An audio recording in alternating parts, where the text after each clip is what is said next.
Guys, I'm sick and I want to talk about autism and allergies and everything in between.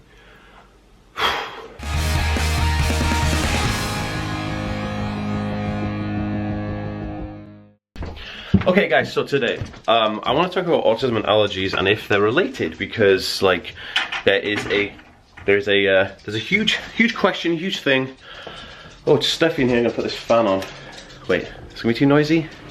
Is this fan too noisy? Yes, it's too noisy. I'm gonna open the door. But basically, autism and allergies, what does this mean? So basically there are, there's studies and there's people that talk about how autistic people have comorbid conditions, right? Which is nothing new. We all know about comorbid conditions. And I'm just gonna put you guys down here on the table. There are builders right outside my house, so I'm gonna have to close the door. Hello, Randy. Hello. Hello, Randy. But also with having aggravated eczema, I also have allergies for things like, I was allergic to, when I was like about 16, my girlfriend's dog at the time made me really like, my eyes flare up and I got really itchy and stuff like that. But other than that, I do have hay fever. Now, I recently partnered with a company called Brilia to talk about homeopathic medication for like ADHD, anxiety and stress and stuff like that. And then they also recommended that they had some stuff for like allergies, like cough control and stuff for like cold and flu. And I was like, yeah, cool, you know, send them over, it'll be cool. FYI, thank you Brilia for sponsoring this video, because they're just super cool like that. But anyway, I got really sick. Now, I don't normally get sick. Okay, no, so I think, oh, when I'm sick I get hay fever and that's the end of it, right? So I got sick. My son goes to school and he must have picked someone up from school, brought it back home, and we're all sick. So, that being said, I've tried everything and I've had this horrible cough. So what I normally take is I take stuff like manuka honey, we'll take like Lemsip, kind of like, you know, all this kind of stuff, you know, anything that kind of like helps decongest you. And as you can tell, I'm quite congested right now. But I also then remembered, I was like, aha, Brilia actually have cold and flu recovery and cough control. Now Brilia have this is a cough control homeopathic medicine. And I'm telling you now, guys, you know, homeopathic medicines, a lot of people are not really into homeopathic medicines, but I try anything because as long as it's got no nasties, I'll try it. Now this stuff was crazy good. After taking it for just one day, it helped control my cough, which was absolutely what it says, cough control. This also does like wet and dry cough, chesty and nasal congestion, itchy sore throat pain and chest tightness. Now the reason I'm talking about this in this video is because I've got allergies like hay fever and eczema. Now to help with hay fever and eczema, I normally take like antihistamine. Now my only grievance with antihistamines is that they can be damaging for your heart and also they make you super drowsy. So I wanted to try something new, so I now have this for next year. Also, Brilia have this other one, which is a cold and flu remedy, which I haven't had this one yet because the cough control was working so good anyway. If you guys are interested in checking out this homeopathic medication that Brilia actually offer for other things, I will leave a link for them in the description down below. Now also, with that, I'd just like to say that Brilia are fantastic for helping with anxiety, stress relief and all that kind of stuff for people on the autism spectrum, which is why I teamed up with them to do a couple of videos and why they helped sponsor some videos. I'm sorry that my house may seem upside down right now. We are moving out soon we bought a new house, we're moving out soon. And yeah, we're just trying to get everything ready. So this is like my son's play kitchen up here and we have like a fan there and like there's just stuff everywhere. Anyway, guys. So the idea of Brilia is really that they're trying to give like homeopathic remedies for things like that, just so that like you don't always have to have nasties. Like I said, you know, I do worry sometimes about antihistamines, about like, you know, how they can affect your heart health, how they can actually impact your, you know, your wakefulness and stuff like that. So that's really interesting to know that there are alternative therapies for cold and flu and coughs and stuff like that. Now I told you, I take Brilia for my anxiety and stress with having ADHD as well, and it does really help for me. And I do talk about it in other videos which you can find on my channel, and I'll try and leave some in the link down below so you guys can check that out. Now these are so you know, there's no nasties in these. They're so kind of clean, I guess, because they're homeopathic. They're non-habit forming.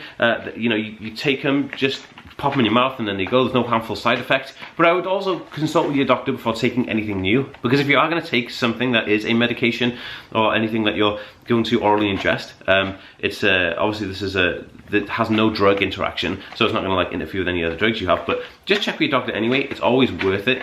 But Brillia are a great company. They really do care about people, and they care about people's health in a more like subtle way, which is really nice, and that's why I kind of like having them partner up with me. So this is Brillia. If you'd like to get your hands on any of the stuff I'm talking about, I will leave a link for Brillia in the description down below. They also do adult and children versions of the Brillia, which is the one that's to help with anxiety and ADHD, and to be honest with you, it helps with everything that kind of autism throws at you. Okay, so enough about cold and flu. Let's get on to talk about comorbid conditions and allergies. Okay, so basically, here's the deal, guys. Autism actually has some physical manifestations within its condition, right? It doesn't just have a neurological composite. It actually has some other physical things that happen as well. You know, you can have like fine and gross motor skill issues, which is a physical thing. You can have things like GI disorders. You can have things like allergies and skin irritations. All of those things are physical manifestations of a comorbid condition that aligns with autism, which is really interesting because,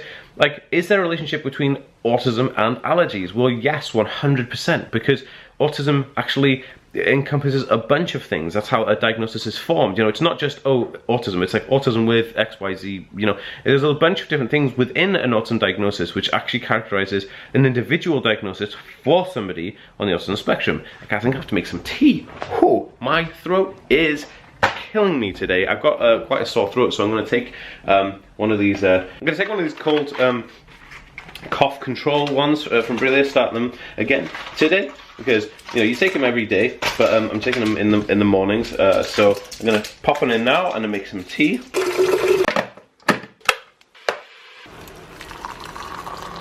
Okay, so please ignore the mess behind me. We're moving out soon. Anyway, getting back to it. Allergies and autism. So there is a relationship there, and a lot of people kind of dismiss relationships like that because they don't think that autism is going to have physical counterparts. Like, autism has no physical manifestations, but it does. And it's interesting that we need to note this because I was going through a diagnostic assessment for an update on my diagnosis, because obviously I was diagnosed with Asperger's syndrome, which isn't the term that is used anymore. They now use autism spectrum disorder or condition.